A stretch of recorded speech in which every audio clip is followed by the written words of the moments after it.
Today's not really a workshop, this is more just me sharing some stories, inspiration I've had, and hopefully there'll be some things you guys get inspired by as well. So, I uploaded this image to Instagram in 2015. This was from a trip that I took to Namibia, and I was visiting the Himba tribe. So I posted it, and overnight, this post went absolutely viral. It was like reposted everywhere. People were labeling it their favourite photo on the internet, and it was getting printed in newspapers. This went way beyond kind of my following and my social following at the time, and it just amazed me. And although there wasn't some kind of poignant message from this image, I just thought, wow, like the internet's an amazing place. And it was actually picked up by Tim Cook at Apple as well, who showed it in an internal keynote, and then Apple reached out to me to see if they could get involved and get behind any projects I was doing. So I just thought this was kind of fascinating, and the first time that I had a piece of content go this viral. And this is a little clip from that day that we took the photo, a little bit of the behind the scenes of my vlog that I posted on YouTube.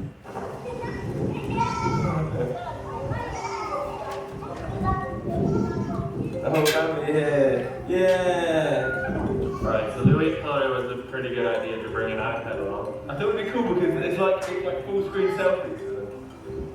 So let's see how the kids react to it.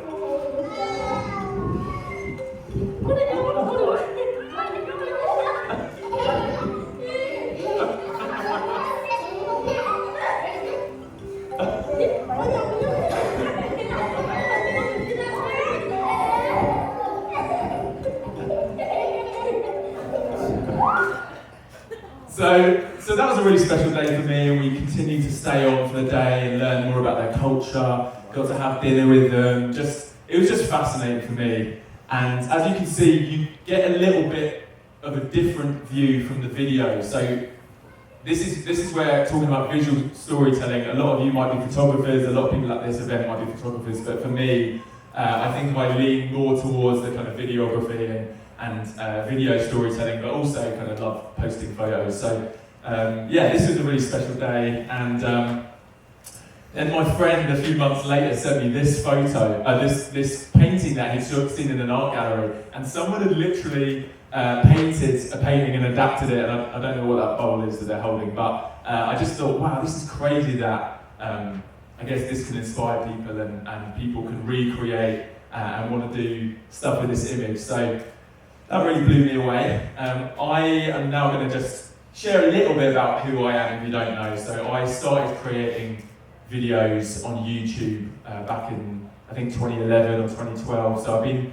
making videos on my life, of my adventures, daily vlogs on YouTube for the last, 7 years. And it's been an amazing journey, and I feel really lucky to have built this audience up, and as of recently hit like 300 million views on my YouTube channel, which kind of always blows me away that, there's this many people watching content out there. So I'm going to share a bit more of my story in a moment, but I thought we should go back to kind of what is social good when we talk about creating social good. So I did a little bit of a Google search and found some meaning behind what other people think social good is. So I managed to pick out some of the things I liked most. So global citizens uniting to unlock the potential of individuals, technology and collaboration to create positive societal impact. And then using social media and social focused communities to create a positive impact. And for me, this really struck something that we are living in an age in the world where we have insane reach, that social media is blowing up even from when a lot of us were kids. It wasn't a thing. And then suddenly we're connected to the entire globe. And after doing a bit more research, I found out that more people have access to a mobile phone in the world than have access to clean drinking water. And that blew my mind. I think 6 billion people in the planet have access to a mobile phone. And even that tribe that I was just showing you video clips of, I noticed this lady who is living extremely primitively, no electricity, they're living in mud huts, and I noticed she had a mobile phone, and it blew my mind. And I was like, why have you got a mobile phone? Where do you charge it? And she told me, through a translator, that she walks 10 miles a day to another village to charge this phone, and then she can communicate with her husband who's off herding the goats with all of the men in the village. And it really made me realise, wow, like, I could communicate with her right now. I could pick up my phone and ring this woman in this remote village in Namibia, and it just made me think, wow, we are living in an unbelievable time of human history. Over the last 200,000 years of humans being on this planet, in the last 10, 20 years, we have skyrocketed into this very, very exciting and sometimes scary world where we are super, super connected. And then this next slide, this blew me away as well. As of next year, there's going to be 50 billion devices connected to the internet, which is way more, like almost 10 times our population. And by 2025, so the next 6 years, there's going to be 1 trillion devices connected to the internet. Isn't that mad? So that's going to be I think that's going to be like every appliance in our house, everything, But it just made me realise this is where we're heading. There's no turning back now. We are going to be a fully digitally connected society. So how can we harness that? And I think we all feel most connected and connect to the rest of the world through social media. And I've got a bit of a love-hate relationship, and I'm sure we all do, where I'm horrifically addicted to my phone. And I can't stop. I think I checked my phone usage time on my iPhone, and it's like 6 hours a day, and it shows you how long you spend on Instagram. And even though it's my kind of career and where I make money, I also had this thing last year where in December I was like, I'm just going to delete Instagram. I can't do this. This is just kind of like making me miserable. So I deleted it for a few days, then realised I had to post a sponsored post, so I had to install it again. But I feel like I'm in this constant tug of war between, I can see the negative impacts of social media, but I don't think the answer is to completely disconnect, but can we instead harness it to create for social good? Can we harness it to do good? And I was talking to a young girl in Egypt when I was last there, and she said she was brought up, like she really feels like she was brought up by YouTube. Like her entire childhood was shaped by watching online content.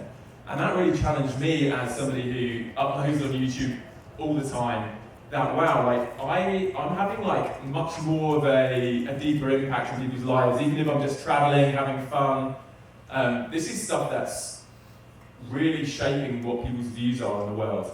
And I've had a number of encounters like that. I met somebody who said they'd learn English by watching my YouTube videos. And I was like, oh dear, like, I don't think my grammar's very good or anything, And then I met one of the most impactful kind of encounters I had was I met a young single mother who had a 3-year-old boy, and she was very timid, and she came up to me and said that her son doesn't have any positive male role models in his life, and that the only positive male role model was me, and that she shows him my videos every day.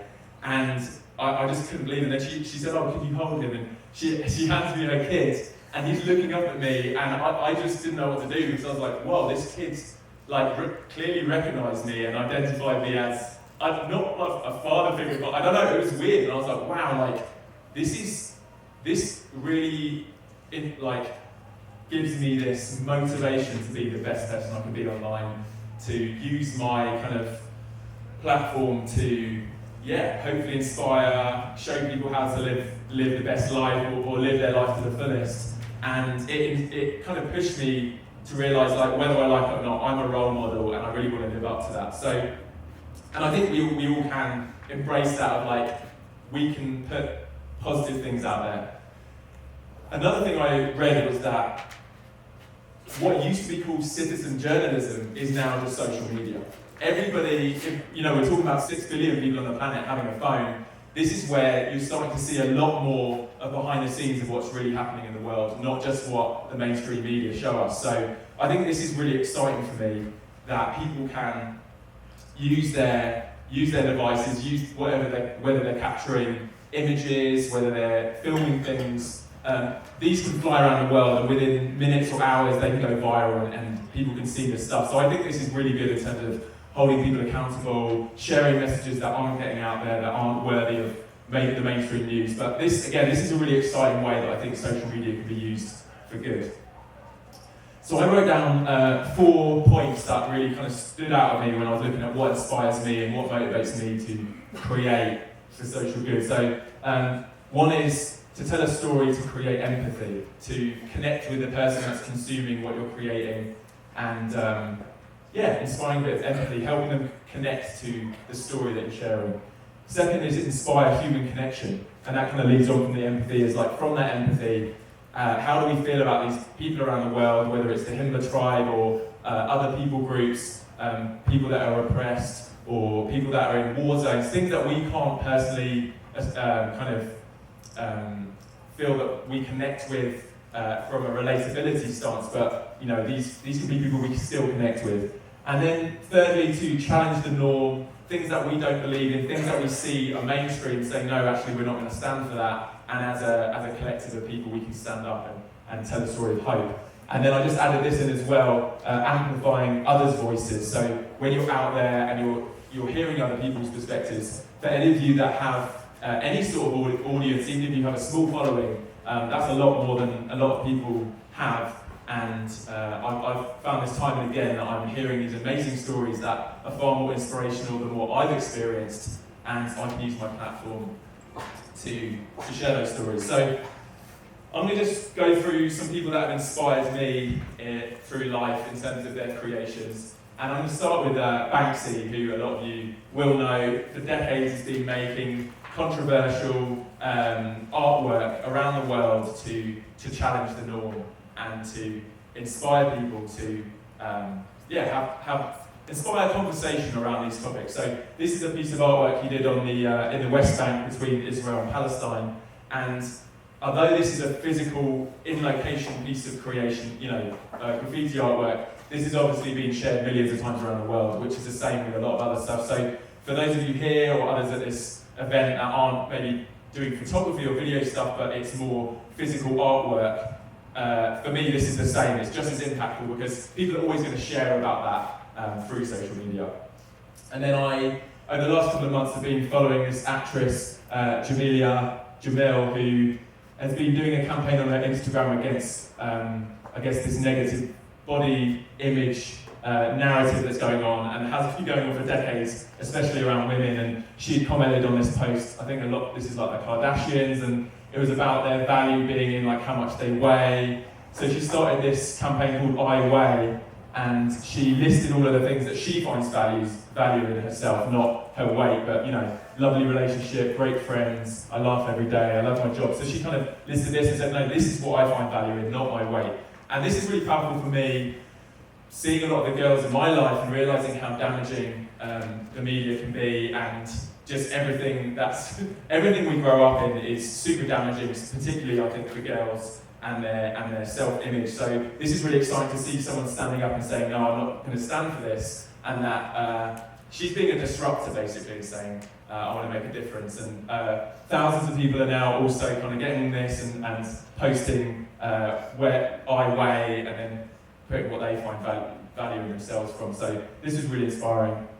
And then this is John and Hank Green, that they started on YouTube, and then John Green's gone on to write best-selling novels and movies and stuff, but they started, I think, 8 years ago, a project called Project for Awesome, where they inspire other creators and YouTubers to post videos on social causes and charities and NGOs that they want to support. And over the last 8 years, they've managed to raise $10 million for those charities. And I think there's a lot more about social change and sharing messages of social change than just raising money. But some of these examples, I think it's just a good indicator of some kind of quantifiable measure of seeing how much difference you can make. So it's not all about the money. I think a lot of it's about awareness and inspiring people. But the next few slides, I'm going to share a bit about the kind of money that you can raise online, which then can go on to make a real difference. So this is Brandon, who started the Humans of New York project,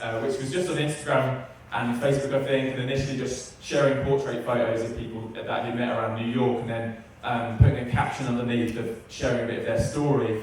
And I've always been inspired by this account. I think it's amazing. And then when I started researching and seeing some of the projects that he's started, and this has been a catalyst for, it blew my mind. So I'm just going to quickly run through some of the things that I found super inspirational. These are just some of the stuff that he's raised money for. So one of them was this kid in Brooklyn who he just stopped and asked about who was his inspiration. And he said his high school teacher was his inspiration, that she really supported him and really believed in his classmates. And through sharing his post, he managed to raise $1.4 million by 51,000 people online towards a scholarship fund for his school, which the money's amazing, but also the fact that 51,000 people wanted to support that and realised, yeah, this is something we want to get behind, where you see injustice, where you see people that are living in poverty or living in situations where they don't have the same opportunities that a lot of us do. So that was amazing. And then he didn't just do stuff within New York, but now travels the world doing these. So he went to cover some slave labour stuff that was happening in Pakistan, raised $2.3 million, 76,000 people got behind that. Another cancer research project, 3.8 million, 100,000 people. These figures blew my mind because he's just one person creating this, you know. And this inspires me that obviously none of us are able at this point in our lives to kind of cause that knock-on effect. But the fact that he can post an image and a caption, and this is the outcome, inspires me to think, wow, like, look at what's possible. And then finally, this is a refugee community living in Bangladesh, the Rohingya tribe. And he partnered with my friend Jerome Jar to raise 2.1 million. So Jerome, I met a few years ago, and he is another creator that super inspires me. He started on Vine making comedy videos, but now has dedicated his entire life to really like living amongst people that are struggling and sharing this message of that we can make a difference and that we can impact the world in big ways. And he's just out there doing it like on the ground. So he shared a video on Twitter. He created this little video about how upsetting it was that he found out about this famine happening in Somalia. So this was a couple of years ago. And this video on Twitter went viral, and then a lot of other creators jumped on board, and he managed to get everybody to tweet Turkish Airlines and say, will you give us a plane to take emergency relief over to Somalia? They donated this cargo plane, and actually looks like they've wrapped it with his brand and his kind of movement. And yeah, they went out to Somalia, and he's been not just doing emergency relief work, but he actually managed to set up infrastructure and support people on the ground there that are doing ongoing work. And that was just really inspiring for me, that it wasn't just kind of raising the money, but there was this real investment in the long-term stuff as well. A lot of you will also remember the Coney 2012 campaign. And although there was some interesting kind of stuff that happened after this blew me away because it really captured the imagination of young people across the world. And this was the most viral video on YouTube when it was first uploaded. And over the campaign, they raised $30 million.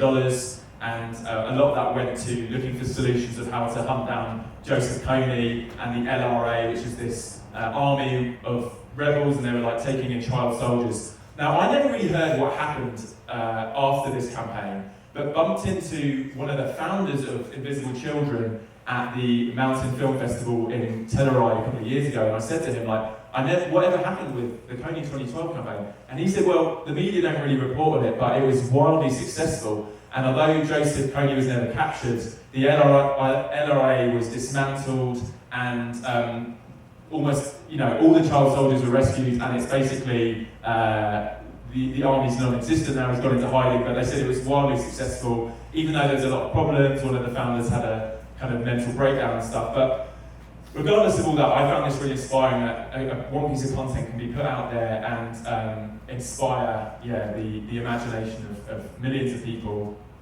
And it just made me realise that there's this desperation for people to want to get involved, to want to be part of the grassroots movement.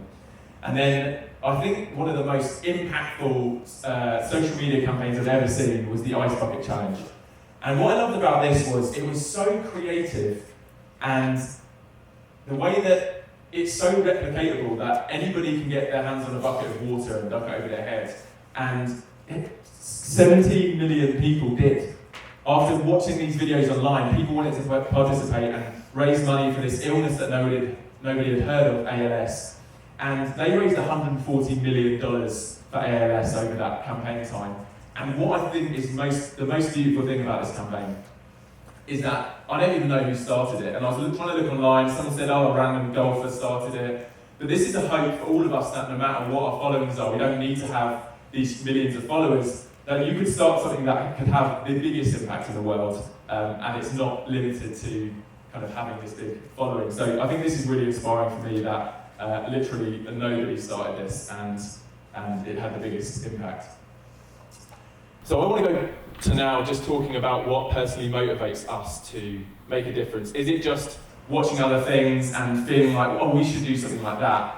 I think the key is to look inside, and I know it sounds cheesy, but this is a quote from Gandhi: be the change you wish to see in the world. I think it has to start with our own lives. If you're thinking about, okay, what can I create to make a difference, to do something for social good, I think it has to start with your own life, and not just what you're taking photographs of or filming, but just what you're doing day to day, and the decisions you're making, the approach you have to people, the attitude you have. And for me, this is really true to me, that I don't think I could keep this motivation to try and do things for social good if it didn't come from a genuine place. So I guess start looking there. If you're struggling to think, I don't know how I can make a difference, kind of search your heart and try and find a place of wanting to step out of what we often get caught in, this apathy, and step out and be like, I want to actively commit to say, yeah, I want to engage my heart in this and really invest in doing this as a person, not just as a creator.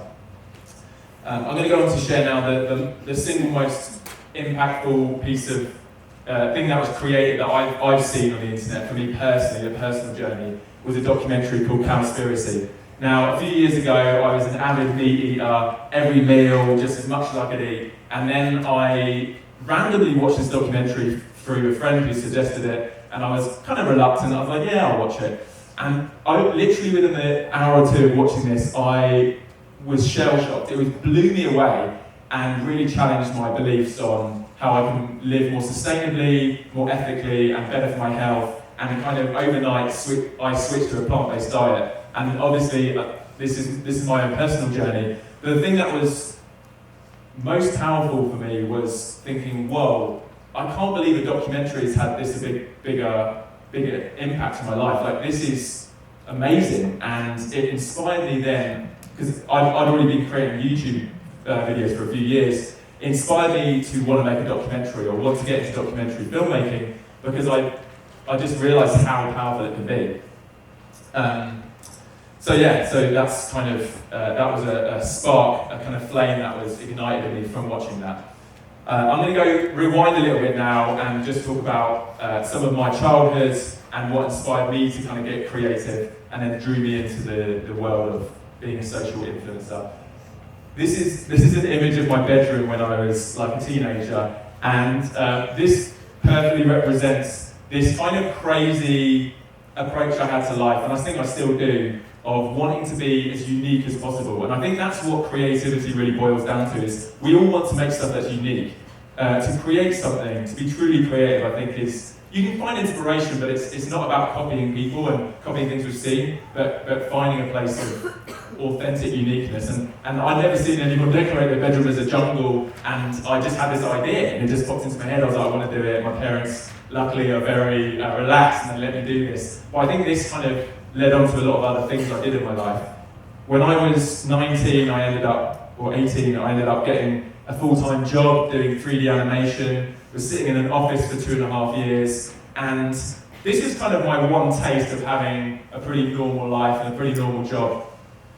But after 2.5 years, I realised this isn't really what I want to be doing, and I'd given it a shot, but for me, I was more willing to, I think I was more driven by wanting to do social good, and I was doing a lot of voluntary community work at the time, and I was like, do you know what, I'm gonna sacrifice the security of this income, the security of this job, and it was a really good job. It could have, I was talking to a lot of people, and they were like, this is amazing, you've managed to land this job, But I realised that I wanted to do more with my life, and I was willing to sacrifice to do that. And this is something that a lot of people sometimes aren't willing to do. They're maybe scared to step out. And I don't know if that applies to any of you guys. Is there things in your life that you're like, oh, I want to go do this, but I haven't got the time, I don't have the financial security? But I took this big step when I was, I think, 22.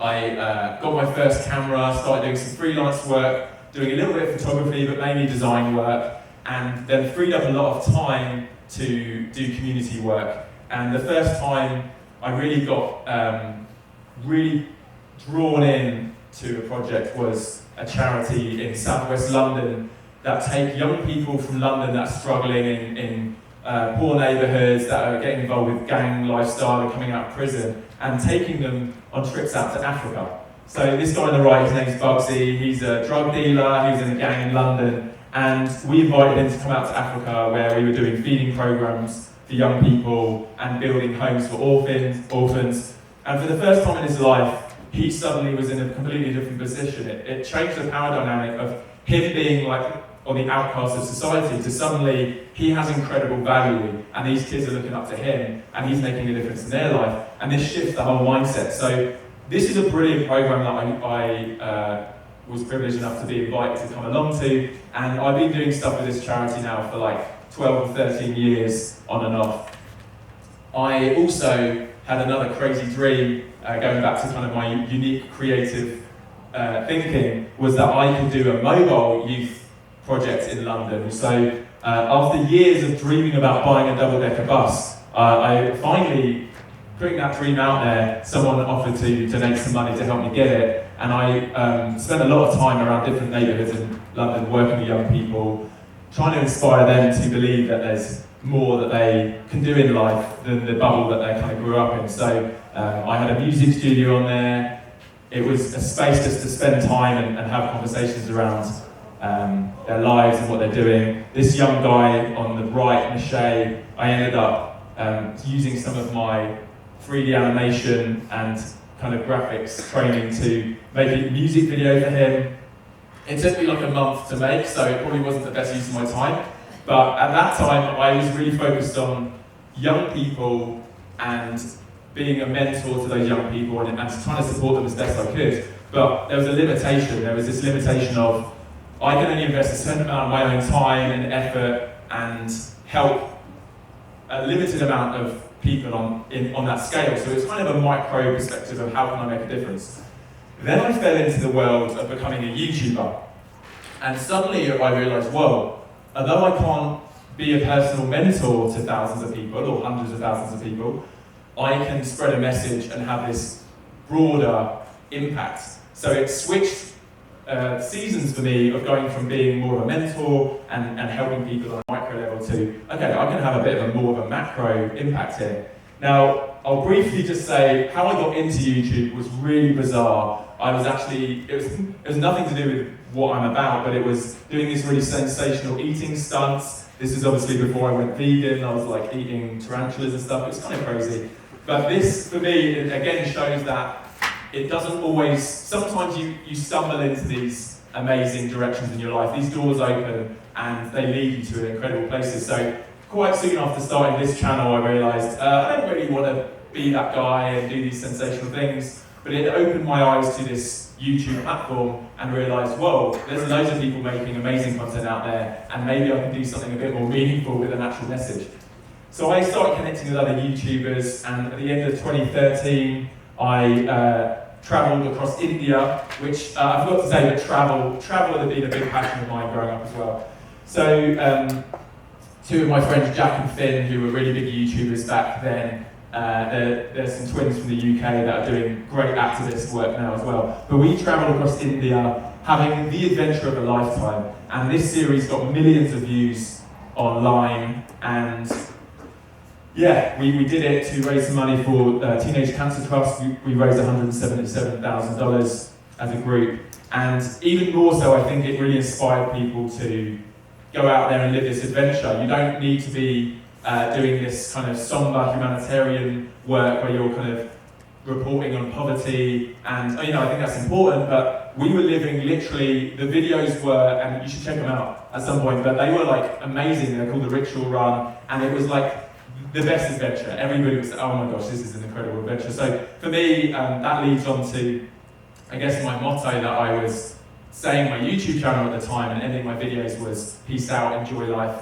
and live the adventure. And that's a big part of kind of what I'm promoting. So for me, I think living the adventure is of life, whether it's traveling or whether it's more personal, the adventure of life, whatever that looks like for you, was really important to me. So I think things like this, things like these trips, hopefully really spark that for people.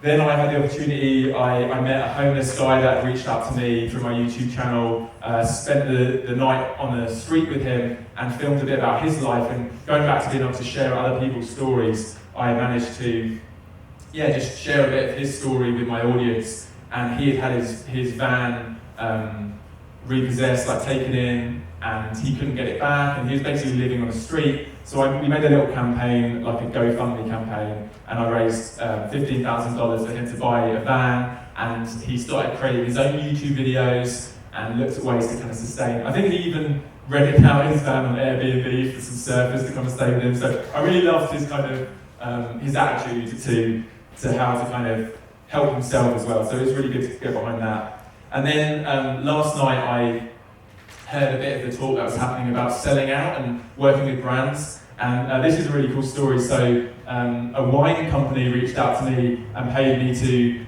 help support them on a beach cleanup, and they were raising money for Surfrider. And they foolishly said that they would donate $5 for every retweet. So I tweeted this tweet out, and there was 55,000 retweets, and we raised over $250,000, which I think the company probably were like freaking out about at the time. But they honoured it, and they donated $250,000 to Surfrider for beach cleaning around the world. So I don't think that was particularly me, but I think again it captured the excitement of my audience of being like, what, $5 for a retweet? That's easy. So that kind of went viral. And then going back to kind of sharing other people's voices, I met this guy Teddy on one of my trips to Kenya. And I just thought it'd be cool to hand my phone to him, and I said, hey, I'm making a video, what's your message that you want to say to the world? And then this is a little video clip of what happened. Me, I am Joseph. You, I found my friend. I am 13 years old. I'm proud of myself, yes. And I'm sending greetings because I love you all. Thank you. And this was amazing for me because this was just such a simple thing. He said, I'm 13 years old and I'm proud of myself. And then he said, I love you all. And I don't think he knew who he was talking to at the time, but I edited and uploaded that video that night because I was on this like crazy, I used to literally upload every day. And that night, or the next morning, there was 1,000 comments on that video, and over 1,000 comments. Blown away by Teddy, because in the Western world, most 13-year-olds the first thing they wouldn't say they're proud of themselves. It's something I think a lot of people struggle with, is self-worth, and to see somebody living in poverty with this attitude of being proud of themselves, it really touched so many people that were watching the video, and they were replying back and saying how that really impacted them. And then the next day I showed him the comments from around the world, and he was reading through the comments, and then he was really impacted. And then I started this dialogue back and forth over the next couple of days, where then he responded to people on my video, and then they responded back. And I ended up having this brainwave. I was like, oh, maybe instead of being the go-between, I can start him a YouTube channel, which I'd never heard of people living in rural Africa or in poverty having a YouTube channel. But I launched him a YouTube channel, and overnight he got 10,000 subscribers. Another trip I went on in 2016 was me and my friend came up with this plan to fly around the world on commercial flights, visit 9 different countries, and hold discussion groups around solving global problems. And we called it Solving. And we travelled to Ethiopia, Dubai, India, China, South Korea, Japan, Brazil, and Iceland. And we did it all in 1 month. It was pretty intense. But every country, this is our discussion group in India, in New Delhi. And I'd invite my audience to come and meet with us. And we asked them 3 questions. We said, what problems do you see happening in India and in your society? What solutions do you currently see happening that solve those problems? And are there any new creative solutions you guys have, particularly kind of compassionate problem solving, that you think can make a difference? And we also put that challenge out to my wider audience online and managed to get some funding, and we managed to donate some technology, some little Samsung phones that would be given to these different groups around the world, and just got behind them and helped connect some of them with mentors. And there was some amazing ideas coming from these grassroots, of people around the world that maybe don't have the funding or the platform to get their ideas out there. So I really want to pursue this idea of doing more of these trips where we can amplify people's voices around the world. I'm now going to share one of my failures. There's many failures in life, and this is something that we need to embrace as part of kind of the journey. But I went to North Korea later that year with this idea of, this would be beautiful, I could share this different perspective of North Korea. You hear a lot of the negative side, the government issues that are going on, the humanitarian problems, the human rights violations. But I wanted to share this concept of, these are just humans out there, and we can connect on a human-to-human, connection. And this is a screenshot of one of the videos. We actually ran a surf camp.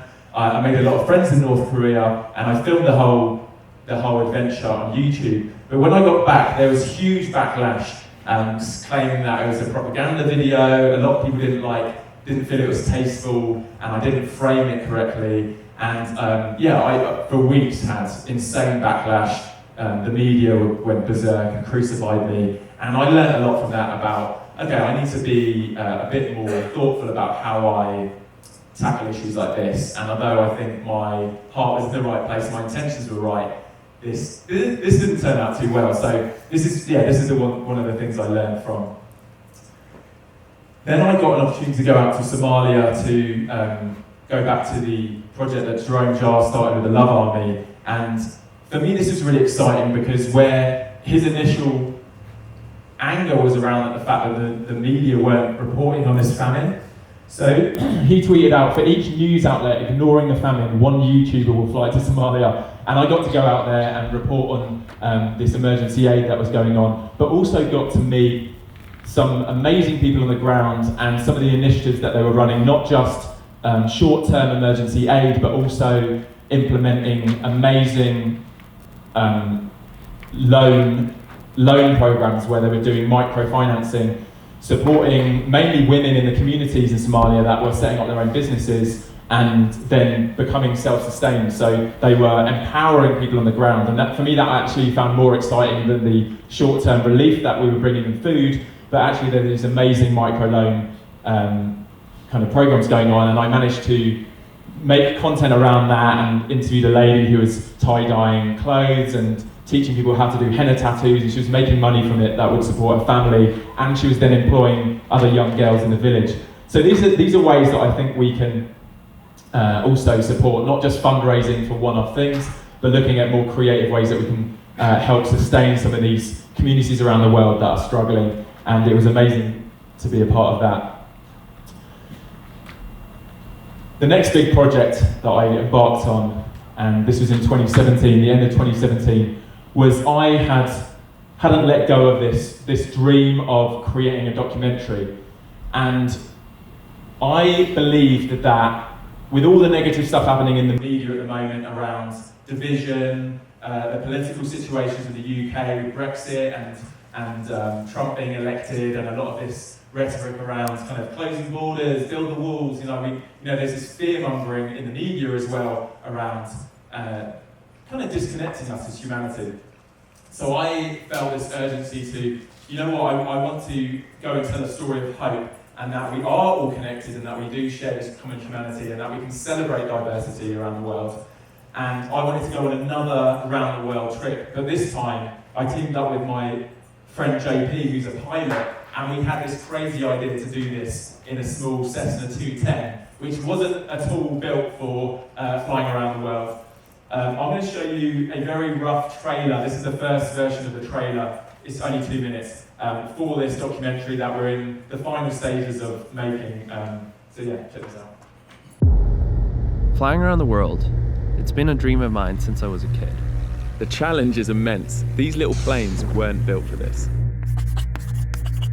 More people have been to space than have flown a single-engine airplane around the world. It's the day before we leave. Do you feel like prepared? I don't feel prepared at all. Just fly the airplane. That's all you've ever done. 60 knots, 80 knots. Okay, she's clean, and we're flying. This is so beautiful. You plan for these flights for hours and hours, but nature is still in charge. I know airline pilots who have done this in little planes. They were about ready to call it quits. By the time we're gonna die, it's gonna be too late. I think there's a fighter jet behind us. Can you just have a look for me? Please look. If you screw up, it's gonna kill you. It's a tough thing to deal with.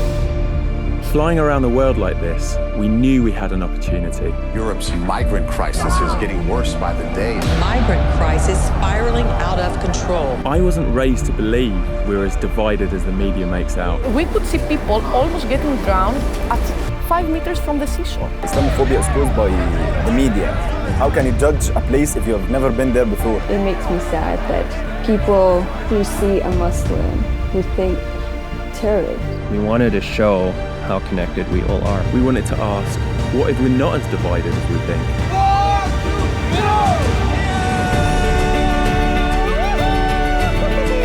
My encouragement is to say to people who have this fear, the fear is you. I think we all have the need to be loved and accepted. This is like the basic human thing. Flight got a whole lot more exciting.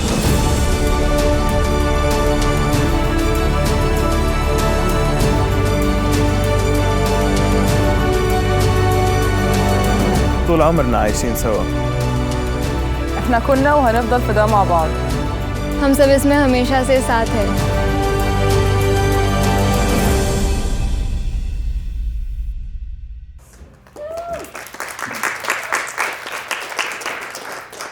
Thanks.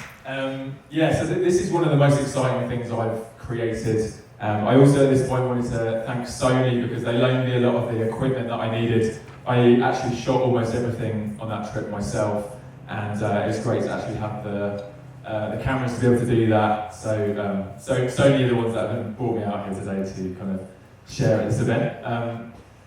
So, you know, looping back to what originally inspired me to make this doc, Cowspiracy and this guy Kip Anderson, this blew me away that when I landed back in California after the 3-month trip, somebody had actually invited Kip through a friend of a friend to come and meet me. So I actually met Kip, who has kind of started this whole inspiration for me, and it made me realise, wow, the world is such a small place, and it made me realise a lot of these people that we see as like, whoa, like this person's killing it or whatever, it's so easy to connect with people that inspire you, and you know, I think we're all trying to do things on our own way. And yeah, it was just amazing to me that I was able to meet him, and now, bizarrely, he's actually working on his next documentary in my office in Venice, in LA. So we're not working on it together, but I'm giving him input now on his next documentary, and he interviewed me for it. And I don't know, I just think it's kind of a beautiful, it kind of full circle back to what originally kind of sparked my interest in documentary making. Later that year, I went on a few other little trips. This is with the charity that I originally talked about, taking young children out to Africa. They did a fundraising campaign where we cycled from London to Morocco, and I've never done any long distance cycling before, so this was a challenge for me.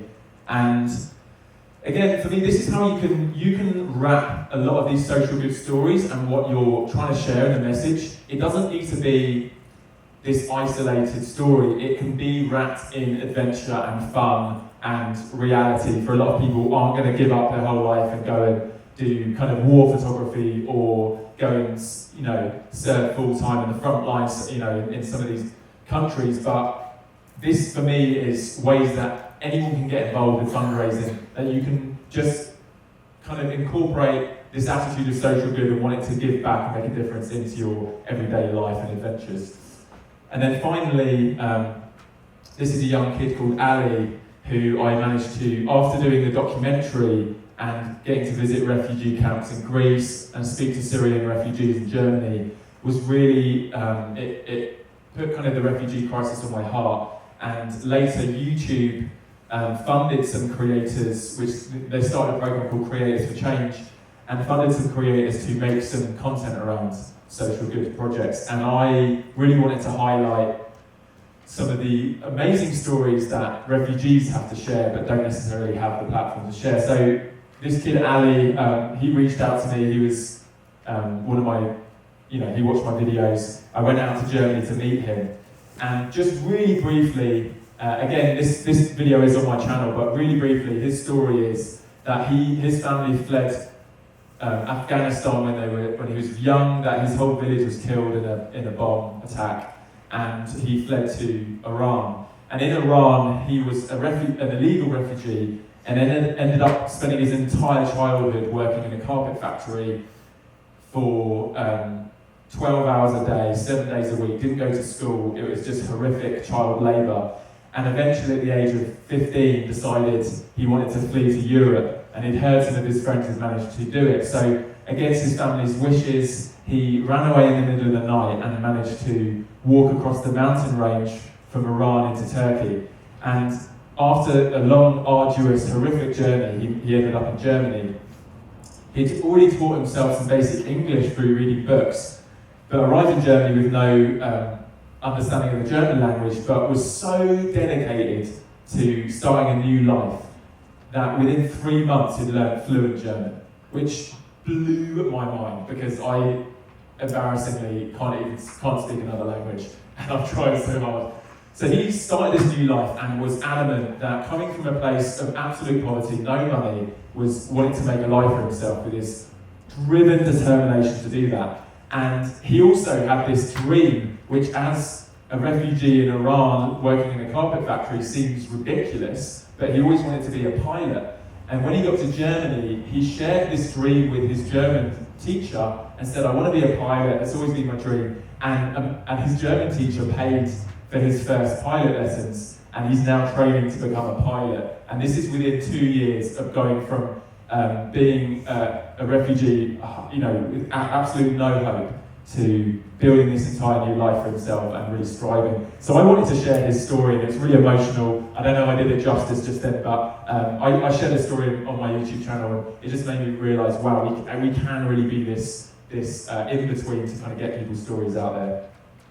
And then finally, I want to bring it back down to some people might feel overwhelmed by the enormity of some of these projects and things I've been involved with, or going back to some of the inspiration I showed at the beginning. But I think it can start with just some really simple acts. Even if you have no audience, you have no way of sharing stuff on a platform.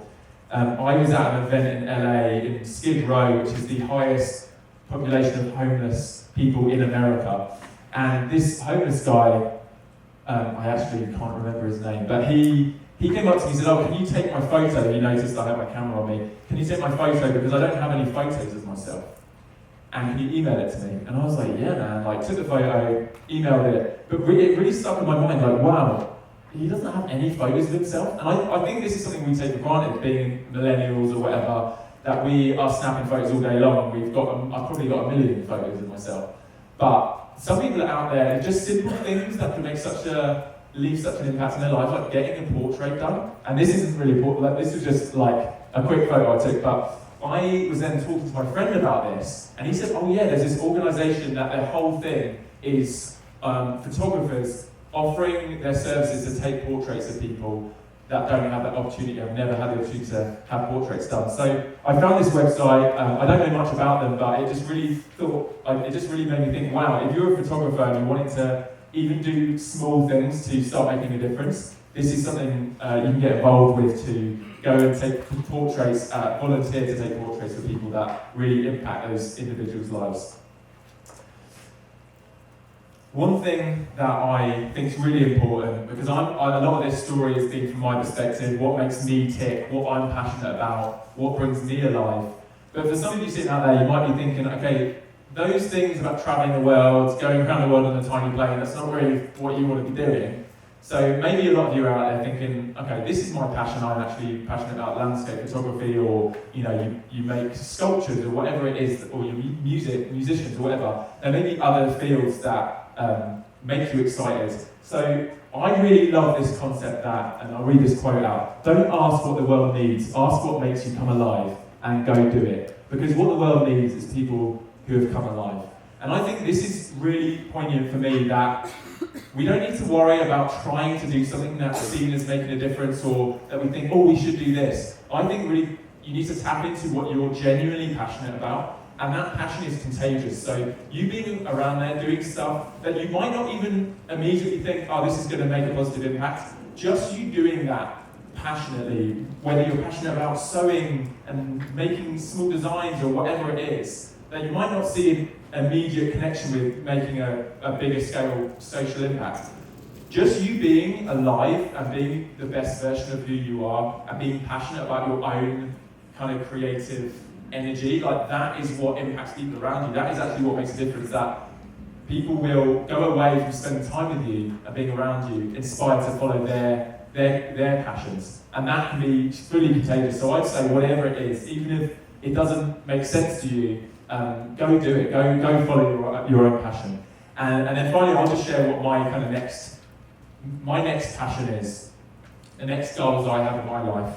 I've slowed down my YouTube uploading. I'm not uploading every day anymore. I'm still really passionate about making videos. But I really want to support other video makers, other YouTubers, other influencers that have got these huge platforms, and a lot of them don't really know what they want to do with those platforms. Some of these creators here have way more followers than me. One of these guys has 10 million followers on YouTube, and he has said to me, I don't know what I want to do in my life. I don't know the message that I want to share. So I feel like I'm in a position, potentially as a bit of an older brother or mentor, to support other creators in the industry that are feeling a bit lost, and saying, hey, look, we can band together and we can collaborate and make a huge difference. Really, like a lot in my inner circle of friends, if I added up the followings that we all have, it's probably more than 100 million people around the world. So that's kind of blew my mind, thinking, wow, we can, if I can help support people. So as well as doing influencer trips that I want to start running over the next few years, taking people away, doing social good projects, and inspiring people to think how they can tie that into their content more.